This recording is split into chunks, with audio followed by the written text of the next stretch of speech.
Chriso after he won his top 8 matchup, and so I asked him how he felt about playing this, and literally just the first thing he said was, "I'm going to lose." So I mean, I don't believe that's true. I think he's definitely got as much of a chance as anyone at playing this, but he obviously isn't feeling 100% confident. But he's obviously, regardless, he's just going to do the best he can, and I mean that's all you can do. He's being a very humble chap. He's clearly got a good chance to win this game. If he really thought he couldn't win, he wouldn't be playing it.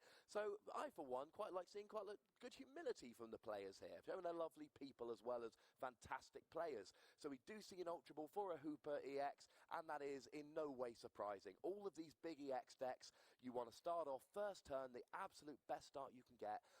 Ultra Ball for a Hooper, go and grab yourself 3 EX Pokemon. We've got the Manaphy, we've got the Seismitoad, and that's all he wants right now. He doesn't want a third EX. So, like, normally off the third EX from a Hooper, you normally get something like a Shaman EX, just to set up and draw some extra cards, but maybe Chriso already has one in his hand, or it could be that, oh no, we've seen one in this deck there that was revealed from the Max Elixir, but yeah, he probably just already has one Shaman in his hand and figures, you know what, I don't really need another one, so I'm happy to just take the Seismitoad and the Manaphy off of this Hooper Scoundrel Ring. Absolutely. Now, he does hit the Max Elixir there. I should point out, we've got his list in front of him. He actually doesn't play any double colourless energy, so he is going to be relying heavily on those Max Elixir cards to make sure, because he doesn't have any one energy attackers, not really kind of successful ones. What he needs is kind of 2 energy on things like the Seismitoad. So I like his start there. He gets 1 energy on the active Toad and 1 energy on the bench Toad. He's really hedging his bets here. He wants to make sure that whichever Toad he's got, he can attach 1 energy next turn and get that Quaking Punch going. I think that's a good way to go. Oh no, he actually uses the energy switch, so he wanted the energy on the active all the way along. Max Elixir forces you to put it on the bench, but really good use of energy switch there. He's already got 2 water energy on Seismitoad. Yeah, and that's exactly why this deck plays energy switch. There's a synergy with, because Max Elixir restricts you to attaching the energy you find off the top 6 to a basic benched Pokemon, but of course if you have the energy switch you can move it from that benched Pokemon to the active, and it's like that restriction didn't even apply. I mean, brilliant use of energy switch there, and a very nice turn from Chriso there. He starts off straight away, he gets the Max Elixir, the energy switch, he gets the energy on Seismitoad, and there is a chance here that he could be going for a Grenade Hammer somewhat earlier than we would expect. Now, we won't be seeing one next turn. He wants to get the Quaking Punch, he wants to get the Trainer Lock. But one thing, and it's very situational attack, it's not something you always want to do, but sometimes you can get in a situation where you've done, you know, a little bit of damage, and then you can come in with that Grenade Hammer to take some cheeky prizes. Yeah, and actually, in this specific sort of deck, actually, you'd be surprised at how often Grenade Hammer is actually used, because you're so focused on this, you know, heavy water energy acceleration style. Sometimes, in fact, a lot of the time, depending on the matchup, it's just more prudent to use the Grenade Hammer, because then, of course, the drawback of having to do 30 to 2 of your bench Pokemon is taken away by the fact that, of course, this deck is playing 3 Rough Seas, so then you can use that to heal that bench damage you do to your own Pokemon straight away, and again, it's like the drawback never even happened. Absolutely. Now, one thing we should point out, Robin just played a pair of Crushing Hammers, that trainer card that allows you to flip a coin, and if you get a heads, then you get to discard one of your opponent's energy cards attached to any of their Pokemon. He hit tails on both. Had he hit heads on both, that could have completely destroyed Chriso's fantastic first turn and his double energy attachment. I mean, getting rid of one of those energy would basically get rid of the Max Elixir and the energy switch. So Chriso must have loved seeing both of those come up tails. Yeah, absolutely. This is especially important as well, because one of the important things that you pointed out about Chriso's deck is that indeed, because he's focused on this Max Elixir engine, he's not playing any special energy of any kind, no double colorless. So in terms of the disruption options that Robin has to discard Chriso's energy, he's really just restricted to those Crushing Hammers and Team Flare Grunt. And if apart from those, and even every time he discards one energy, it's still only one attachment, as it were, because it's a basic energy. So it's not like you can, say, flip a Crushing Hammer, get a heads, and then discard double colors to get rid of 2 at once. It's going to be, Robin needs a lot of energy discard cards in one turn to actually properly disrupt Chriso's attack.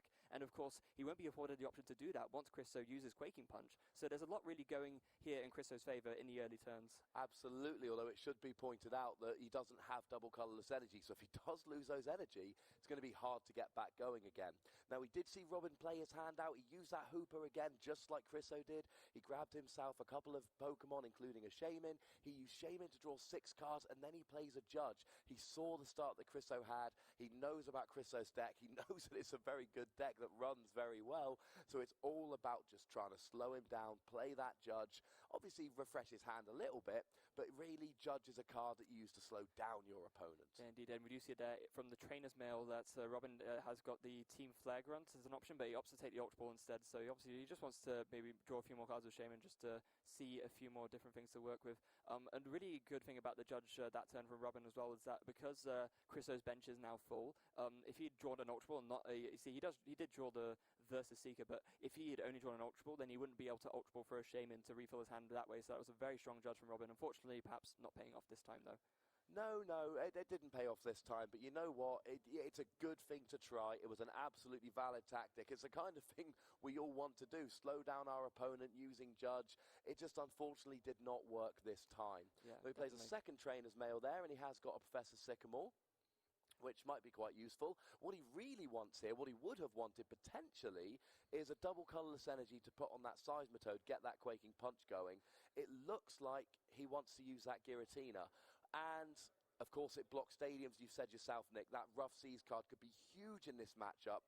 So using Giratina's Chaos Wheel nice and early, okay, it doesn't block Chriso's trainer cards, but it's a 2-hit knockout on Seismitoad rather than potentially a 6-hit knockout.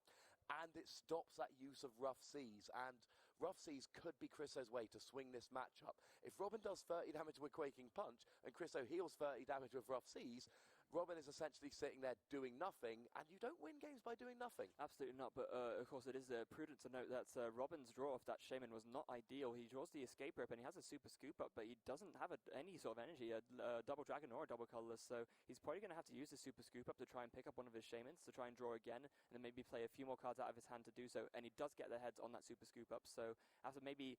He'll probably consider playing this Escape Rope because then he could switch into the other Giratina, and then if he draws into any of his 7 remaining energies from that... Well, it is still his first turn of the game, and he's already attached an energy, so there will be no attack this turn. Oh, my bad. It's been a very long turn. Yes. He's played a bunch of Shaman, he's played the Judge. He is on his first turn, he's got his energy attachment.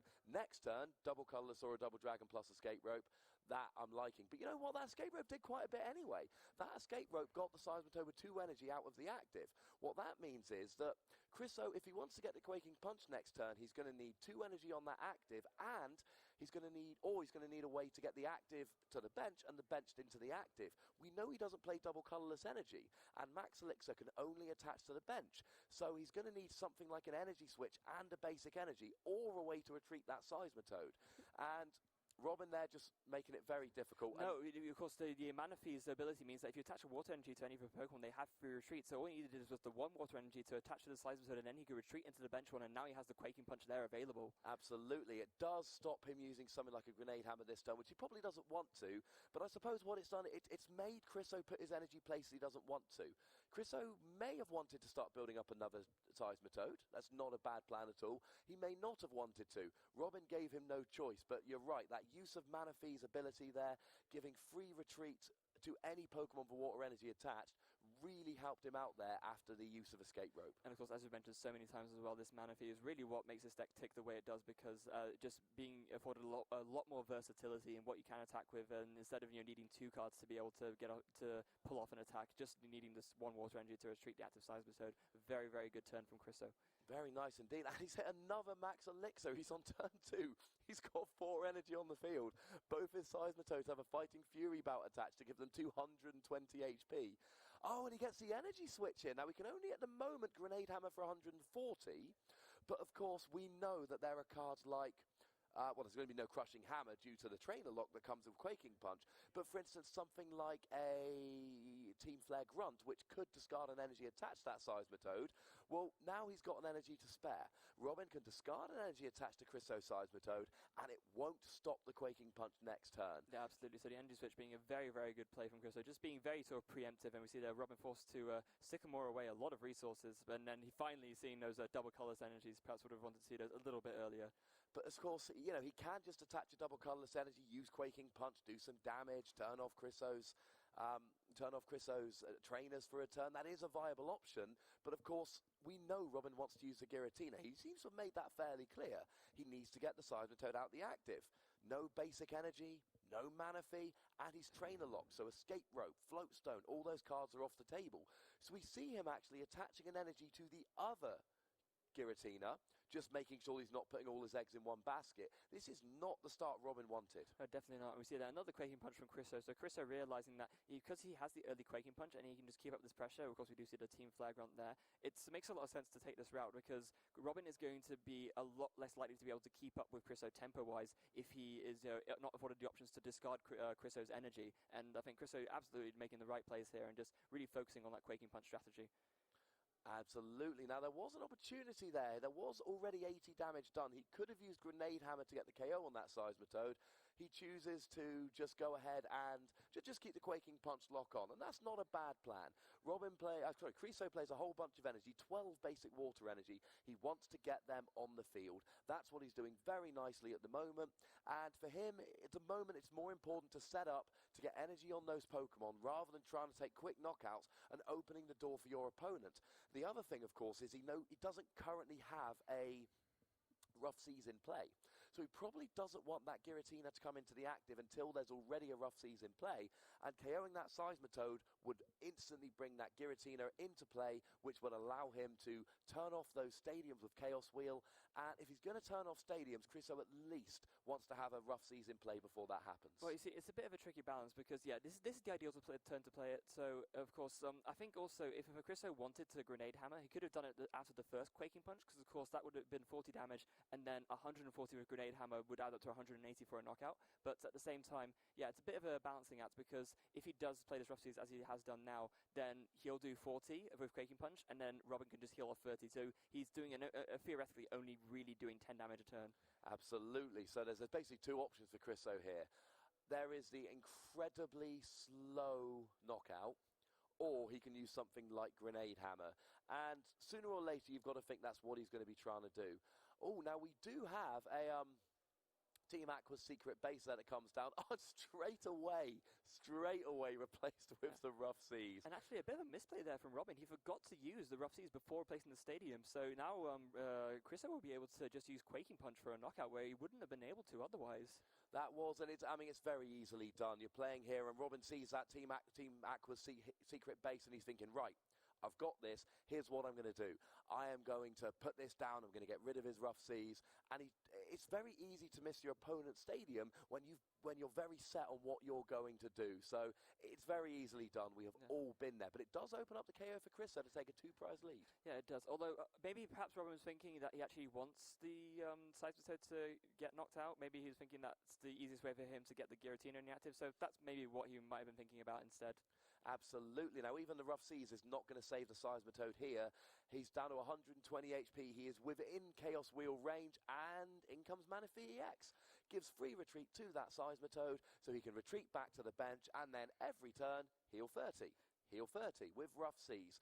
And that Manaphy Rough Seas combo for Chriso is just paying dividends here. It's a really, really good thing for him to do. And you can see how he's made it to top 4 of German Nationals with a deck like this. Yeah, that strategy of being able to retreat between two different attackers and then Rough Seas both of them off just means that it's so hard for the opponent to be able to take any sort of knockout on you, as we do see with the Trainer's Mail there. Chriso is going to take an energy switch, so he could use that to switch to something else. Maybe, yeah, he's opted to play it to put the basic water from the damage types put on the bench onto the active, and so now he could Grenade Hammer if he wanted to. I mean, there's obviously Giratina is something that he'd rather deal with sooner instead of later, and so at this point maybe Chriso's thinking that it's the right time to switch, but we will see what he does. I think you could make an argument for either one here, really. Yes, I agree with that entirely. I think it's a very good point indeed.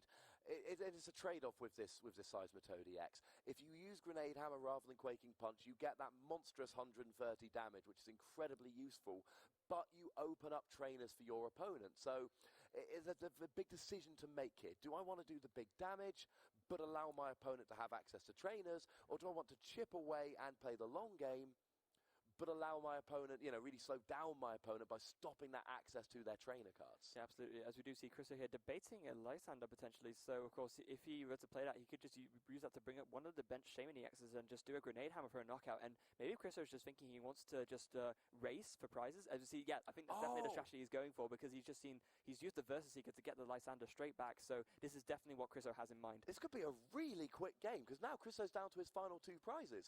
And he's got a Lysander in hand ready to go. If he plays a Lysander on that Shaman, the other Shaman next turn, and uses Grenade Hammer, he's going to win the game. And Robin can't knock out that Seismitoad EX. No, indeed not. What Robin would have to do this turn is use an AZ to pick up the Shaman. That's the way, or maybe perhaps use a Judge to disrupt Chriso's hand. If he doesn't do either of those two things, Chriso will win game 1. Absolutely. I mean, Chriso, as it stands, he's got the Lysander. We know he's got the Lysander. Oh, a super scoop up off the trainer's mail for Robin is absolutely crucial. Robin will know the exact same thing we know at the moment, and that is that Chriso has a Lysander, and he's going to use it on the Shaman next turn. There's no, I hope my opponent doesn't have a Lysander. Huge flip here, and he hits the heads. That means the Shaman goes off the field. And as happy as Chriso was when those Crushing Hammers came up tails, I think he's got the complete opposite emotion here when that super scoop up comes up heads. Yeah, an absolutely game-changing head flip there, as we see. So other trainers, we saw another super scoop up. So if he flipped tails, he might have had maybe another chance to do so. But a lot more importantly, we see the Judge there as well. So I think it's very likely that Robin will end up taking that just to really disrupt Chriso's hand further. It's looking a little bit too big now for Robin's liking, I'd imagine. I mean, Chriso looking there, he's got a lot of cards in his hand, and he knows he's got the Lysander. I mean, even pulling up something like a Hooper and using Quaking Punch, it would then put it within Grenade Hammer range for a 2-hit KO. And when you're under trainer lock, it is very, very difficult to get that Hooper out of the active. Oh, we see the Floatstone coming down there because he's thinking the same thing we are. Hang on a second. If that Lysander brings up my Hooper, that is bad news bears. I do not want this to happen. So now I've got the Floatstone attached to the Hooper, so he cannot Lysander it and keep it in the active. Yeah, and of course this is a strategy that any sort of deck that does item locking can just abuse because of the fact that you have that when you stop items from working, there's a lot of the means of switching in decks are item-based, so not being able to use those means that you might just be stuck there, but not the case now, of course, because the Hooper does have that Floatstone on it. Absolutely, and I mean, I love this play from Robin here. He's on the back foot. He's not doing very well in this game. He's not been drawing the cards he needs, or to be honest, probably actually Chriso's just had too much of a good start here. But what Robin is doing perfectly in this game, he is playing defense. He's saying, right, you can KO my Shaman, super scoop up off the field. Oh, you can drag up my Hooper, Floatstone. And of course, all of this came about because Chriso used Grenade Hammer. Yes. He didn't use Quaking Punch. So these cards like Super Scoop Up and like that Floatstone, they would not have been in play had Chriso used Quaking Punch. But of course, Chriso wouldn't be down to his final 2 prizes if he'd used Quaking Punch. I mean, it is like we discussed before. There's always a trade-off, and I guess this time perhaps Chriso thinking the trade-off isn't paying off perhaps quite the way I'd have liked it to. No, absolutely here. And we saw Robin grab an AZ there, which is a very interesting card. I think he might be trying to get Hooper off the field at some point. I could be wrong about this. But it makes sense that, that Hooper could be Lysandered and hit, and then Lysandered and hit again. So, just getting that Hooper off the field, or maybe it's just a desperation play. If he has a Giratina which is in danger of being KO'd, having to play the AZ. Now, am I right in thinking that's a muscle band on the Giratina? On both of them, I believe so, yeah. So I think it's a muscle band on both the active and the bench one. The bench is definitely a muscle band, I believe, which means that Giratina's only got 130 HP remaining, which means that active Seismitoad is got the KO next turn, and the bench Seismitoad with 1 more energy. And he has had to use AZ, getting rid of it. It was a muscle band. Yes. Getting rid of the muscle band and the 2 energy. He had to do that because he knew there was going to be a KO for the win next turn. He did not want to play that AZ. He had no choice. That was a game-saving play there from Robin. Yeah, Robin being very clever about this, realizing, look, if I'm just 1 Grenade Hammer away from a knockout, that's just bad. I just can't afford to have that happen. So there's having to AZ the Giratina there just to prevent that from happening. The other potential use for the AZ could have been if at any point, say, if Chriso... I don't know if Chriso, does he play anything to discard the Floatstone? Because if he does, then that could be something that he could have used to discard the Floatstone and then use Lysander, and then at that point Robin would have had to use an AZ. But as far as I can tell, no. Okay, Chriso isn't playing anything. Oh no, he is playing 106, so that could have been an option open to him actually. So he could potentially play as a Rosic. That's the supporter card that allows you to discard a special energy or tool attached to any Pokemon on the field, yours or your opponent's, and he could have potentially used that to get the Floatstone off of the Hooper, then use the Lysander, drag the Hooper active, but that's a little bit convoluted, Nick. Yeah, he didn't need that. It did, and also Robin realizing he's unable to win this game, so he's going to concede, and Chriso is going to take game 1. And Chriso, you lied to me. You said you were going to lose, but look at you, you're winning. We saw the interview with Chriso. We all watched it just before this game, and Nick asked, how do you feel about the next game? And Chriso's response was, I'm going to lose. Well, Actually, sir, you seem to be doing pretty darn well in this game. He is doing fantastically well. And to be honest, I like Chriso's matchup here. Now, we talked at the beginning of the game about the whole archetype thing and about the fact that Cyberstone Giratina has been around for a while. This water deck, I mean, I'm going to go there. It's the secret deck of German nationals. No, absolutely. Although apparently we were talking to Chriso earlier, and he said the inspiration from it came from, you saw a deck that did well in Brazil, and this is where the inspiration came from originally, something like a deck that did well at a regional. So yeah, perhaps taking on that concept and expanding on it further, and sort of leading to a very, very successful result today. Absolutely. I mean, it's the fact that he plays all the basic energy, and it's the fact that he is able to, block those trainers. But I think it's a grenade hammer. I think it's a grenade hammer that really puts this matchup into Chriso's favour, because he doesn't need to train a lot much, and then he gets in the grenade hammer, and especially those Shaymins, being able to attack and take 2 prizes in one turn with 1 attack. I mean, it's a one-hit KO on an EX, and that will always put the prize trade right in your favour. And I think that's what won in that last game. Had he played a slower game, maybe Robin can come out, use that Giratina, 2-hit KO the Seismitoad, and block those rough seas and come out and play a more aggressive style. He never got the chance. Yeah, absolutely. Now, I feel like I do have to draw attention to the point that Chriso was today drinking a bottle of water whilst playing the water deck. So do you think this is sort of some next level mind gaming, thinking I am the waterman, or do you think that's perhaps just a little bit too convoluted a logic? It could be a coincidence, but it sounds like the kind of thing I want to believe, so I'm going along with it. Okay, cool. So Chriso here, and Chriso, we'll talk about this more later on. Chriso must like his matchup in the final. Absolutely. Of course, the Trevenant deck being able to, it struggles against high HP Pokemon, especially, of course, we know that Chriso plays the Articuno, so you could use that to potentially take 2 prizes off the Trevenants if they don't break evolve, so that could come into play as well. But let's focus on this match for now, so we see that... we will talk about that match more later. Yeah. Just a nice thing to bring up between games. Now, Chriso is going second here. He's got the Seismitoad in the active. He's got the Regice on the bench. Now, Regice is a Pokemon that I quite like the look of in this matchup. He's able to block attacks from EX Pokemon. He does 70 damage for free energy, and then he essentially gets a vulnerability from those EX Pokemon, but no double colorless energy. It's free energy attachments. It's not the easiest Pokemon to get into play, but given that Robin is playing an entirely EX deck, it is certainly something he could be considering later on. I do agree, but it's also important to remember that Robin is playing the one Latios EX, so he mainly plays this to obviously deal with Froakies and other low HP basics and just win on the first turn. But the Latios, it also has a second attack, which when it attacks, it does 110 damage and goes through any effects on a defending Pokemon. So Robin does actually have a means of damaging a Regice, even if it uses the Resistance Blizzard attack. Absolutely, and that is an excellent point. So that could be interesting as we get later on in the game, but I don't think that's going to be Chriso's primary goal here. He didn't want to start with only one basic Pokemon, so he put that Regice on the bench. There's always a chance he's going to be judged turn 1, in which case he might need to stall a couple turns with another basic. It's always a risky proposition to have your opponent's turn and you having one Pokemon on the bench. I think it's fair to say we're probably going to be expecting Chriso to go Quaking Punch, Grenade Hammer, and that's going to be his main game plan for this game. It works so beautifully for him in game 1. I see no reason why he would change. Yeah, no, and of course it's the main game plan for most games. I mean, Seismitoad is the attacker that Chriso runs the most of, and a lot of these water decks we've seen that they do tend to play, high accounts of Seismitoad, just because, as you very rightly just said, the Quaking Punch is just super, super strong, always has been, probably always will be, as long as, it's around. And then again, actually being able to have a viable option to Grenade Hammer, not just to, we saw maybe earlier Seismitoad decks, if they played 2 or 3 basic water energy, they might do a Grenade Hammer to finish off a game, but here it's actually a viable attacking option from a very early get-go.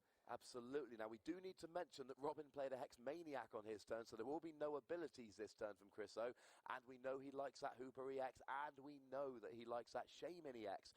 So, no abilities, but he has a Sycamore in hand, chooses not to put down the Rough Seas, chooses to keep the Skyfield in play, which is a potentially interesting play there, but maybe he wants to use a Skyfield. Maybe he wants to bench a whole bunch of Pokemon, then replace the Skyfield and discard some of his bench Pokemon. Yeah, perhaps. I actually feel like the main reason he probably did that was because if he puts down the Rough Seas too early, then he himself won't be able to do a huge amount of damage to Robin's Seismitoads, because of course, Rough Seas affects both players, so Robin could equally use that Rough Seas to heal 30 damage a turn from his own Seismitoads. So Chris is just thinking, I'm going to hold off for now. I've got enough other copies of Rough Seas in my deck where, and if I don't need it immediately this turn, there's just no reason for me to play it.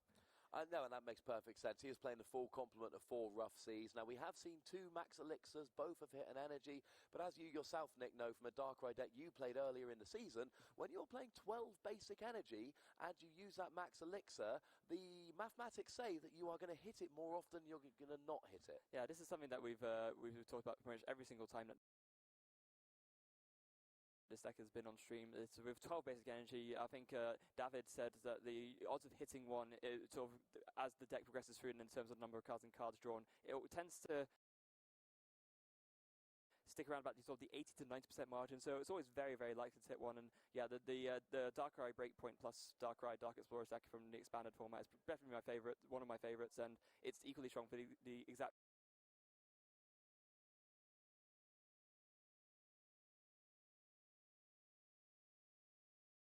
same reason you have this Max Elixir, but then of course that deck also has Dark Patch, so you have even more energy acceleration to go. But this isn't dark, this is water. Now we do see an Articuno there using his attack, his 1 energy attack, to put Shaymin to sleep. Now he did wake up, and that's what I meant earlier in the game when I said no great 1 energy attackers. Articuno can attack for 1 basic energy, but if you're using your attack to put your opponent to sleep, and that's all you're doing, it is not the start to the game that you envisage. It's not really what you're looking for, shall we say? No, definitely not. I mean, but at the same point, if at this stage in the game you don't have a better attack to use, might as well take the 50-50. You know, maybe just stop Robin for a turn. As we see there, it seems like the judges might be discussing something. Yep. So there might be a bit of a debate as to what's going on with the. Oh, of course, yeah. So what happened there was, of course, Chriso wouldn't be able to retreat into the Articuno because with the water energy attached to it, because the ability of the Manaphy would be shut off. So the water energy being on the Seismitoad would not grant it free retreat. So actually, he couldn't have done Chilling Sigh, and that's what they were just fixing there. Absolutely. So we did see the retreat from the Seismitoad to the Articuno, but Hexmaniac, I mean, it's something we probably should have mentioned. Yeah. It didn't just turn off Hooper and Shaymin. That Manaphy's ability is really quite important to Chriso's deck, and we saw that the Hexmaniac came down. So we were able to reverse it. It was nice and simple. You just put the Seismitoad back in the active and end the turn, and it's as if the Shaymin never got put to sleep. And Robin straight away just plays that same escape rope, and actually Chriso here, interestingly, might have benefited from this, because he's now able to put the Articuno in the active, which he wouldn't have been able to before, because the Articuno was moved away from the active. Yeah, quite possibly. But we do see there, the ideal from Robin, he has the double colourless energy, so he will just attach that to the Seismitoad, play Professor Sycamore, and he will have the Quaky Punch this turn. So now Chriso's got to be feeling the pressure a little bit, maybe perhaps not immediately, because as we see there, his hand isn't really full of items right now, but he perhaps would have liked to set up maybe just a few more energies on his field before being Quaking Punched. Absolutely. Now we've seen 2 Crushing Hammers this game. They've both come up tails, and that means that Robin now over both games has played 4 Crushing Hammers, and he hasn't hit a head yet. And that's crucial because he needs to get rid of Chriso's energy, and we know that the Quaking Punch is coming. So Robin's chances to use those Crushing Hammers are going to be diminished. He's not going to be able to use them every single game, every single turn. So he needs to hit the ones where he has the opportunity to play, and he's not having the luck of the roll now. No, definitely not. As we do see Robin going for a shame and probably trying to dig for those very crushing hammers to try and, be able to disrupt more energy before Chriso Quaking Punches him in return. Of course, normally you can only have 5 Pokemon on the bench, but because of that Skyfield Stadium, you can actually have up to 8. So we're going to see a 6th bench Pokemon being benched here probably as Robin puts that down and draws 4 more cards. And one of the advantages of Skyfield is that when it gets replaced, you go down to a bench of 5, and sometimes you can actually use that to discard a Pokemon you don't want on your bench, get rid of one of those Shaymin, so there's one less Lysander target to actually get taken away. So I like this play. I like the fact he's filling up his bench, because worst case scenario, he just gets rid of a Shaymin or 2. Yeah, absolutely. Or even the Hooper, if he's more worried about, say, for example, Chriso Lysandering the Hooper and then Robin not being able to retreat it, because, of course, if he's under Quaking Punch, he would have to draw into one of his 3 remaining double colours energies to pay the retreat cost for it manually. Absolutely. And one thing he could do was bring up that Hooper and use Quaking Punch to knock it out very, very slowly, rather than the Shaymin, which at the most, if you didn't have a Fighting Fury bout, it's a 4-hit KO. No Fighting Fury bout, Hooper becomes a 6-hit KO. And you can use those 6 turns to build up a whole bunch of energy on your field and put yourself in an almost unassailable position.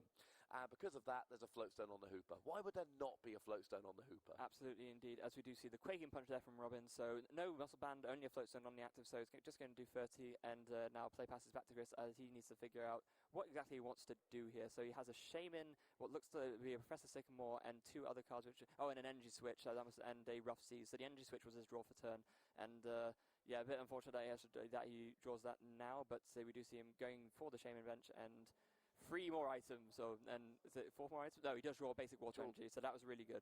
Now, he can stall quite nicely here. He can stall for time. He can buy himself some turns because Seismitoad does 30, Rough Seals heals 30. And he can even use Articuno's attack.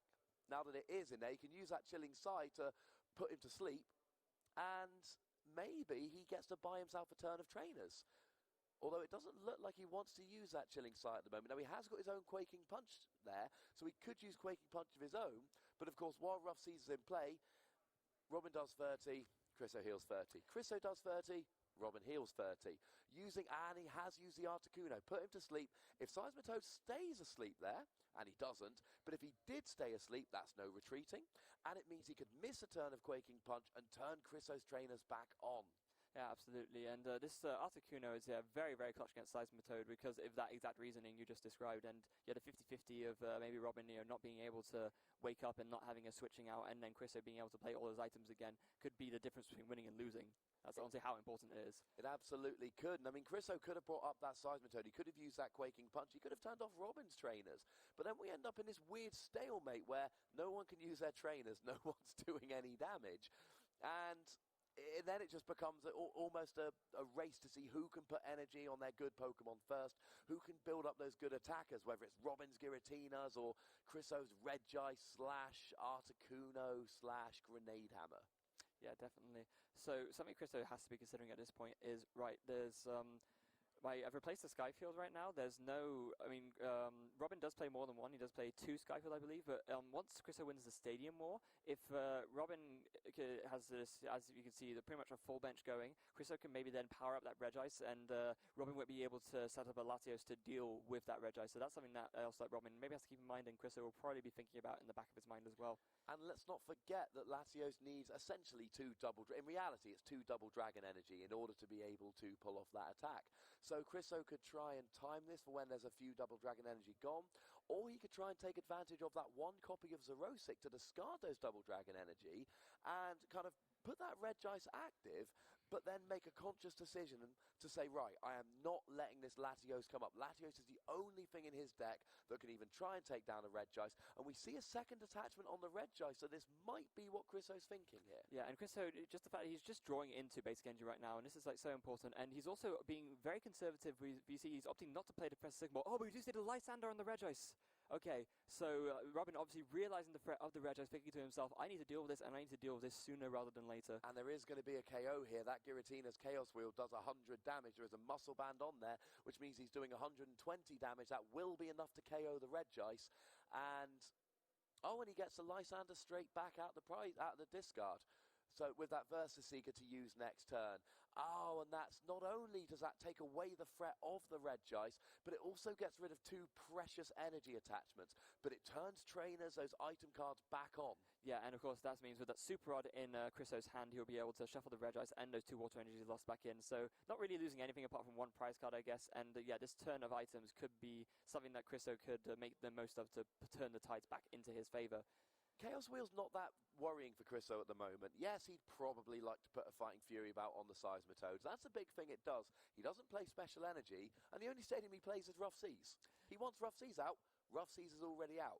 So the impact of that Chaos Wheel has been vastly diminished by the fact that Chriso, he doesn't need Special Energy and he doesn't need Stadium. So, yeah, there's no Fighting Fury bout. And you see right there, he actually discards a Fighting Fury bout with that Ultra Ball, because if Robin attacks with Seismitoad, no trainers, no Fighting Fury bout. Yeah. If Robin attacks with Giratina, no tools, no Fighting Fury bout. Yeah, we do see a really potentially risky play here from Chriso. He's opted to Ultra Ball for the Regice, but then benches it straight away and not play anything to disrupt Robin's hand. So we know Robin has the Lysander in hand, so next turn surely he'll just be able to play that to KO the Regice again.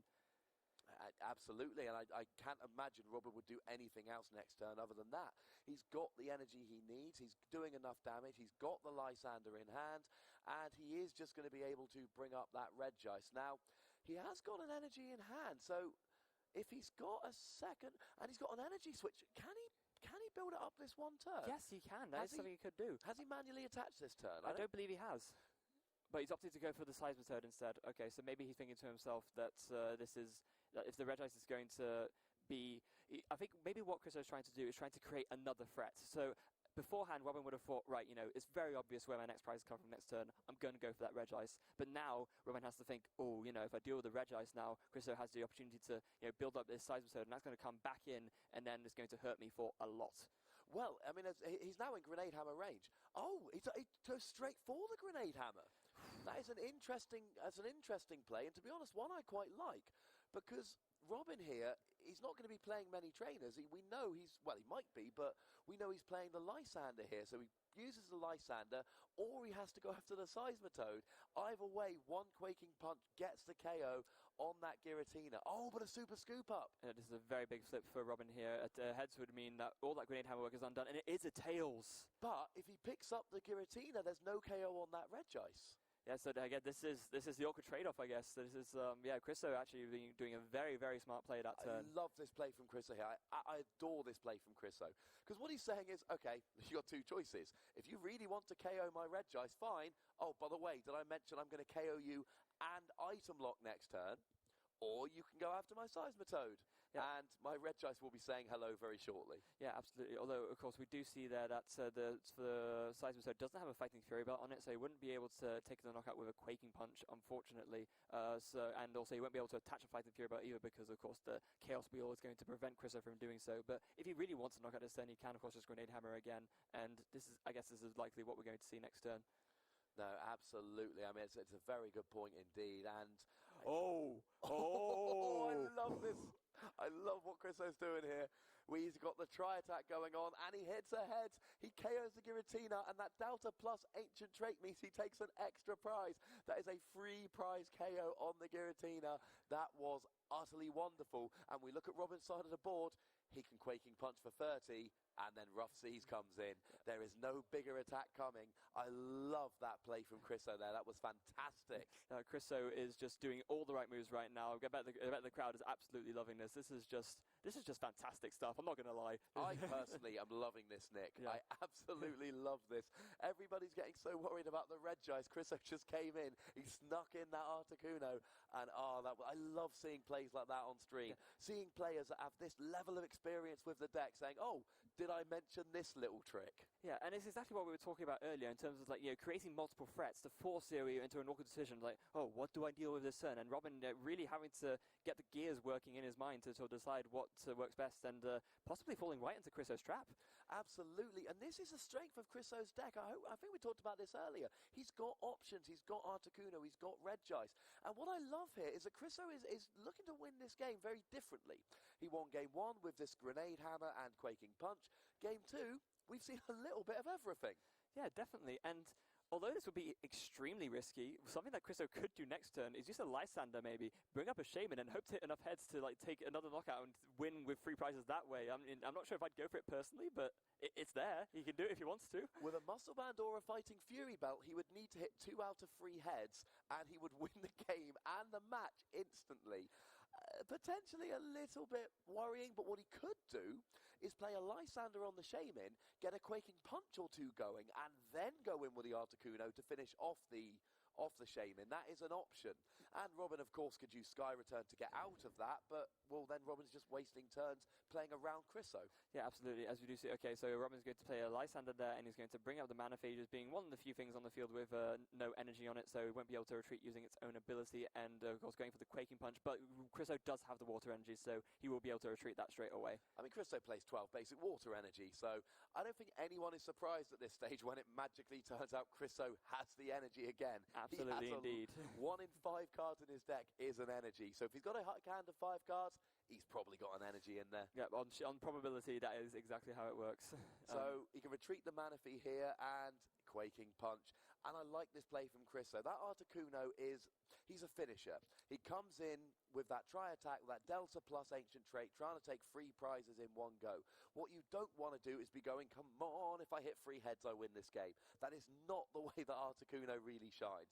But bringing him in as a late-game finisher to turn a 2-prize attack into a 3-prize attack, that is where Articuno shines. Completely agree with you there. And we do see Robin does have a Team Flagrant in his hand, so although he can't, in theory, won't be able to discard both the energy on the Seismitoad, he can maybe discard one, just possibly prevent a Quaking Punch from the next turn if he doesn't have an energy. But of course, as we've seen already in his hand, Chriso does have a Water Energy, so unfortunately that's not really going to do much. Well, I think that's only 7 energy total, discard and active. I think there's 2 in the discard, 5 on the field. So we're still looking at a situation here where he's got 5 energy in the deck. So he is far from out of energy here.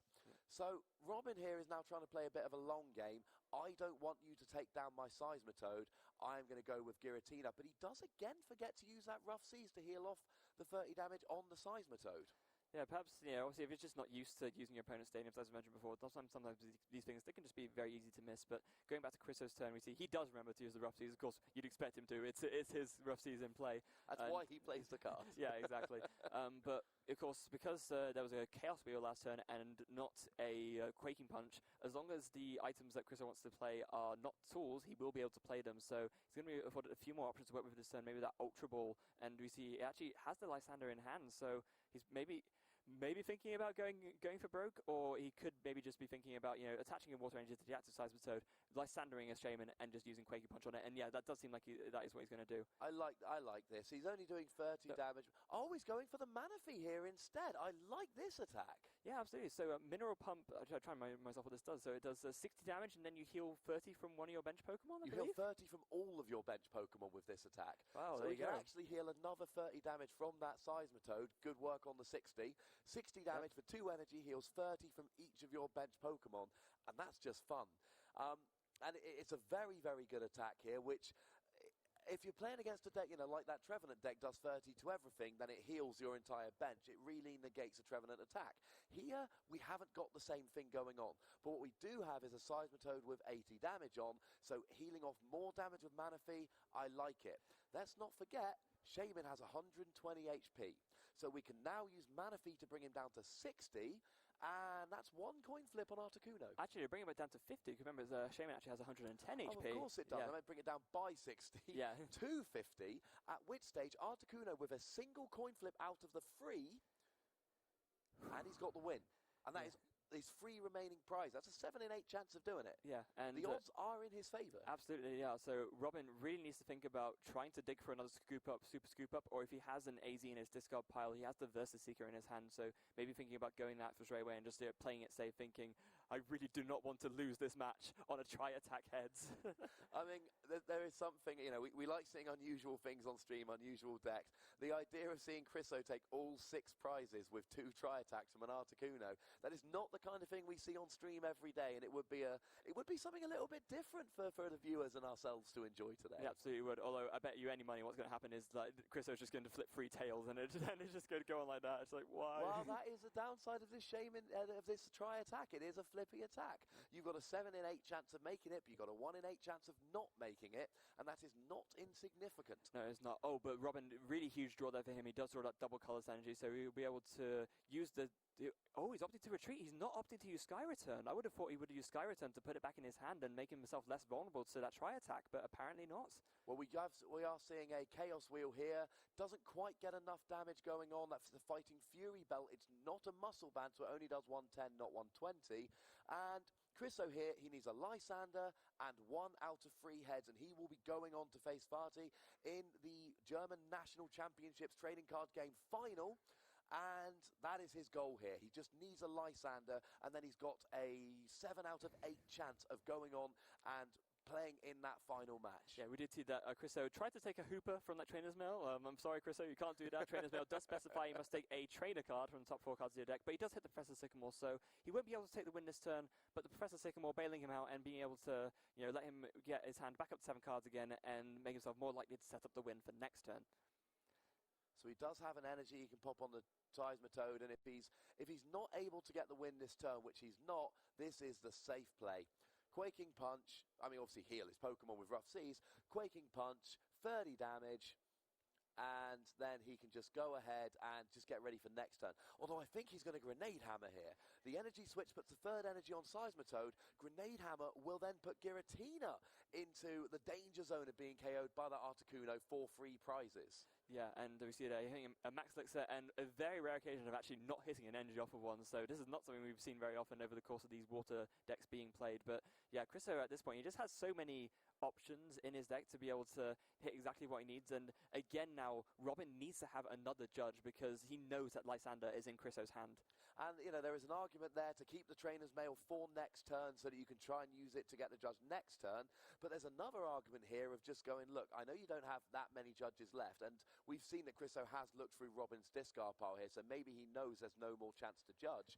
And Chriso saying, look, even if you've got the judge, I'm going to make you play it, because sooner or later, you're going to run out of judges. Let's not forget, Robin, to win this game, still needs to KO 2 EX Pokemon. He's got 4 prizes remaining.